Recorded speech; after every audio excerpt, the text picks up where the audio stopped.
The basic point of the report is that business schools have done a lot already to advance innovation, but they can do a lot more. The potential and the potential to create value is just so great that we think business schools can do a lot of new things, create a lot of new products to help advance innovation in our society. Now, to do that, though, the report is pretty clear. We have to think differently about innovation. Many people think innovation is about profits and is motivated by profits. We think it's about global prosperity, and we think that it's important for business schools to elevate themselves to a higher social purpose and to think about innovation and what they do to contribute to making our world a better place. A second thing is that people tend to equate entrepreneurship with innovation, that the two are the same, and it's pretty clear to us that a lot of new business creation is not particularly innovative, and similarly, a lot of innovation takes place in established organizations. So we want business schools to think more broadly about innovation, not just attach it to entrepreneurship. And then finally, we're trying to convince the world of something that we know is true, and that is management's engagement in innovation. It turns out a lot of policymakers, a lot of countries have invested a lot in science, technology, engineering, and mathematics. But we know that management plays an integral role in driving innovation, and we articulate several of those reasons in this report. So part of the point of the report is to clarify what we mean by innovation, clarify the role of management in innovation, and then only then we can explore what business schools can do to help advance the innovation.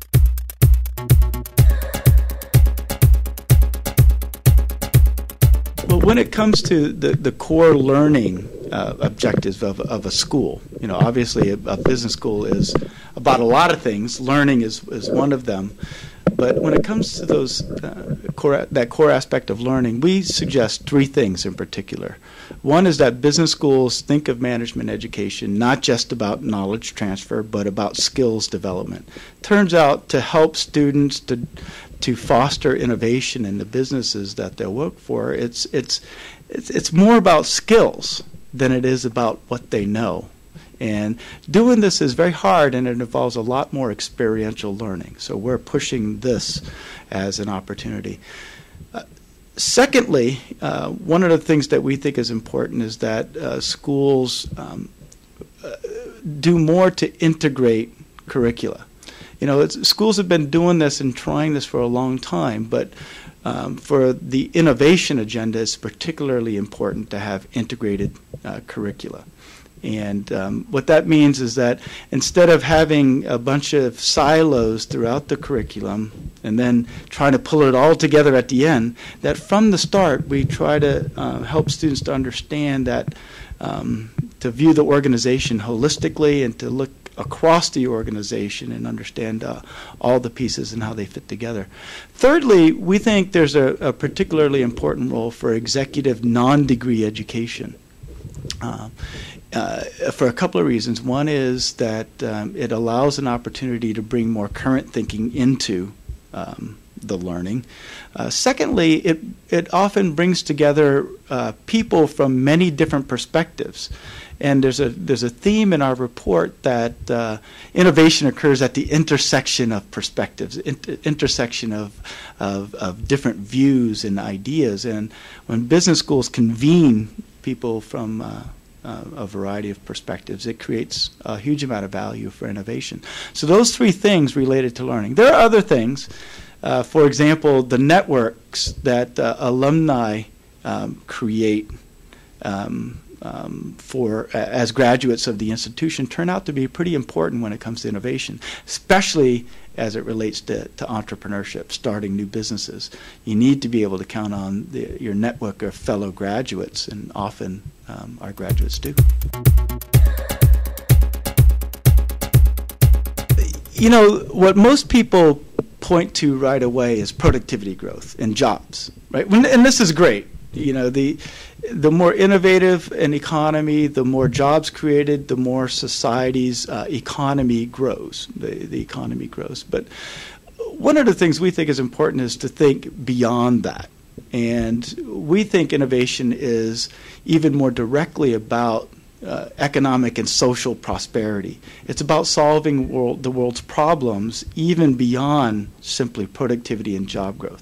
Now, a lot of problems go away when you have more jobs and you have more productivity, but we think that thinking beyond that and thinking about the social purpose of business and of business schools is pretty important.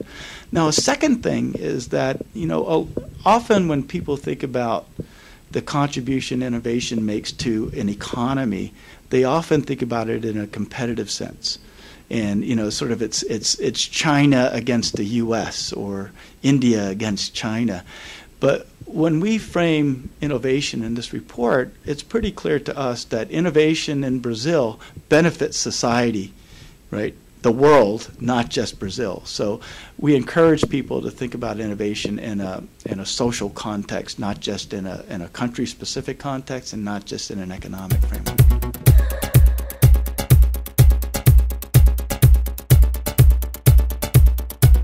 Claudea has been a long and important partner for AACSB in the region.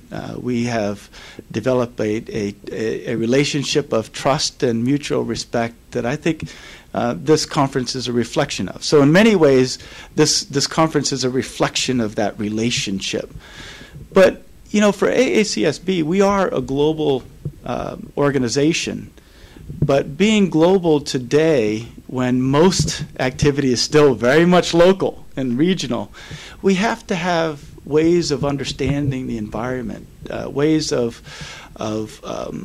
understanding how we can deliver more value in Latin America. And Claudea has been extremely helpful, responsive, and cooperative, and we valued that relationship for a long time. In fact, that's how we make a difference here in Latin America, is not just by ourselves, but with the help of Claudea.